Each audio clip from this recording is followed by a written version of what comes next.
U.S. President Donald Trump is engaged in a flurry of diplomatic activities in the Middle East as part of his three-nation tour. On his second day, Trump has met the leaders of the Gulf Cooperation Council in Riyadh. He addressed a wide range of regional issues during his speech at the summit.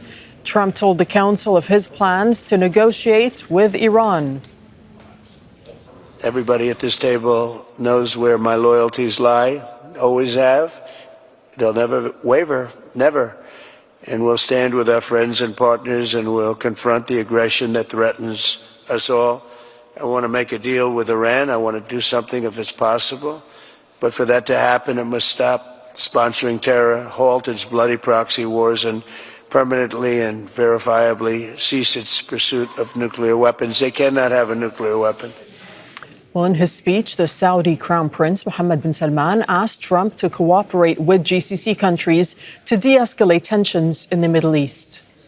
The future we aspire to through sustainable development requires peaceful environment. It is a challenge in our region. We look forward in cooperation with you, Mr. President, and our brothers to end the war in Gaza and find a comprehensive, lasting solutions of the Palestinian-Israeli conflict in line with the Arab Peace Initiative, which will yield in and result about peace in all the peoples of the region. The Emir of Kuwait also praised Trump as a force for peace and stability in the Middle East.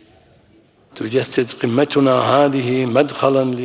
summit will be a gateway for remedying the problems of the region, namely the crippled peace process in the Middle East, where a just and comprehensive solution for the Palestinian cause must be achieved, whereby an independent sovereign Palestinian state is established on the 1967 borders with East Jerusalem as its capital. Joining us here in Doha is Sultan Barakat. He's a professor of public policy at Hamad bin Khalifa University. Joining us from Riyadh is Abdulaziz al-Ghashian, who's a senior non-resident fellow at the Gulf International Forum and a specialist on Saudi Arabia's foreign policy and Gulf-Israel relations. Abdulaziz al-Ghashian, welcome back. For you, what was the key sort of takeaway that the Saudis will be taking away from this GCC meeting? In my opinion, I think that the Saudis have been quite crucial in orchestrating this rapprochement with the United States rapprochement of the United States and Ahmed al-Shara.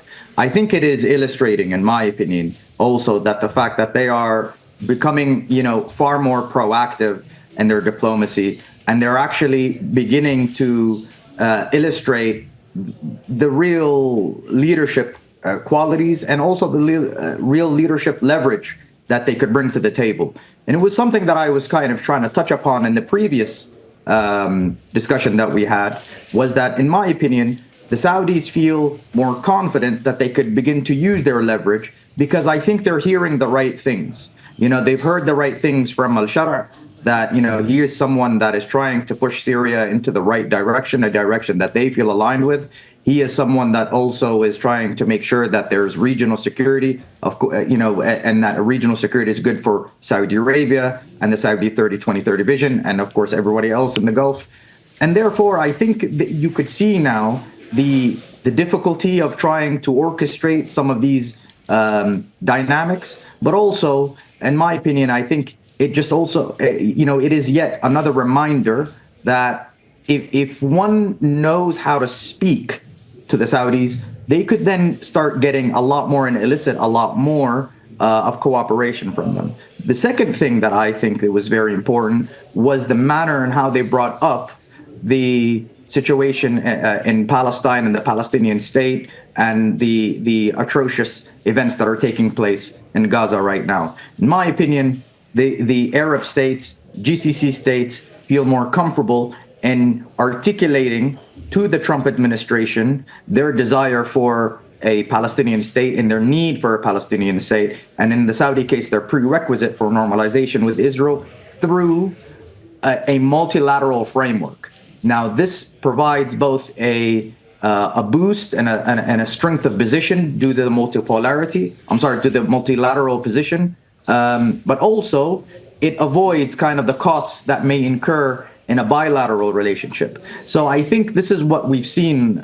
This is one of the few things that I ascertained from the. Okay, let's Sultan Barakat, for you. What stood out for you, and was there anything that you wanted to hear that you didn't hear from the GCC leaders and from Trump himself? Well, obviously, I think what is I find disappointing is that this collective presentation of the view on Palestine-Israel has really divorced the issue of the urgency it requires today. And particularly if you compare it to what Tom Fletcher, the Undersecretary General and the Relief Coordinator, presented only a few hours ago at the Security Council, the urgency in which he talked about the need for a ceasefire, immediate ceasefire in Gaza, stopping the massacres, stopping the genocide, etc., etc.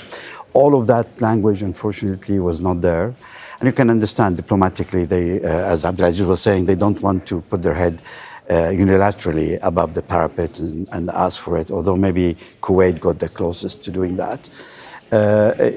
This is what was expected. Instead, we seem to be getting a deal over the sanctions in Syria as the major regional achievement of the visit by Trump. Although this deal was already a very low-hanging fruit. I mean, it's not a huge achievement. The process was been going on for a few months. The Americans have already rolled back some sanctions. They've already given some relief, etc., etc. So it's been used, I think, in a way to substitute for the failure to get Trump to say anything substantive on Gaza. The other thing was, he talked about in his statement about the raping and torture. Again, he's parroting the same rhetoric that has come out since 7th of October and be repeated. It's almost become like the line every foreign leader has to say before they engage in any discussion. And we haven't been presented by any evidence. Which, of course, we know is not true. Yeah, we haven't. I mean, to be again repeated at that level in front of all the Arab leaders. Of course, they cannot challenge him on this, but we have the luxury sitting here to observe what's been said, and also, I mean, the way he kind of tried to still sell the Abraham Accord, commending those countries that have signed up, and then using the few minutes he's had with the Shara to try and see whether Syria will do this. This is reminding us very much with the deal they've struck with Sudan to join the Abraham Accord. Sudan was on its knees. It was in need of lifting sanctions and so on, and they accepted this for that. The Moroccans did the same in return for the Western Sahara, sovereignty over the Western Sahara. So it's very different from the mood he was talking to the Saudis, in which he was talking to Saudis yesterday, about mutual investment, mutual understanding, mutual security, etc., etc. So it is slightly concerning, and I think it doesn't really align, I don't think, with the vision maybe Saudi had for the meeting. Abdulaziz, was there a message to Iran throughout this sort of collective show of unity? Yes, in my opinion, I think there was. I think even, listening to the Bahraini king, they were basically saying they were trying to communicate and to basically say, listen, we are seeking a stable region, and a good deal between the United States and Iran will be in our interest. And moreover, I think the other kind of very implicit communication was that to Iran was that to say, listen, here we are calling for a deal between the United States and Saudi Arabia, between the United States and Iran, and we are not trying to create some sort of access against you in Iran. So I think these were the messages that were coming out, and I think they were also all being preemptive of some of the mannerisms and some of the, I would say, brash